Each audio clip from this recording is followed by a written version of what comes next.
Lesson 4-9, Example 1. Our objective is learning to estimate sums and differences of fractions and mixed numbers. So here we have a couple of fractions, 6/7 plus 3/8, and we just want to know about, we want to estimate, get kind of close. Well, we can use a number line. We can think that these fractions are probably going to be close to either 0, 1, or a half.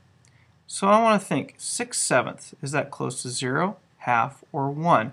Well, I know that 7/7 would be 1 whole, and 6/7 is only 1/7 away from that. So 6/7 is pretty close, going to be pretty close to 1 whole. And 3/8, well, 3/8, I know that 1/2 would be equivalent to 4/8. And that's pretty close. 3/8 is pretty close to 4/8. So the 3/8 is pretty close to 1/2. So 1 plus 1/2 would be 1.5. So I can say that 6/7 plus 3/8 is about 1.5. That's not exact, but it's an estimate. It's going to be about 1.5. Let's take a look at another problem. If we had 9/10, we want to subtract 7/8.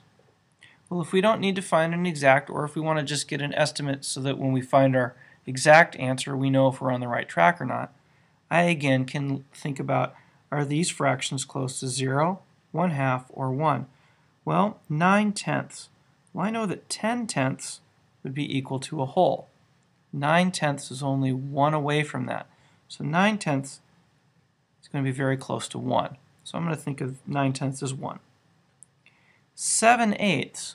Well, again, I know that 8/8 would be equal to 1 whole. And 7/8 is only 1/8 away from that.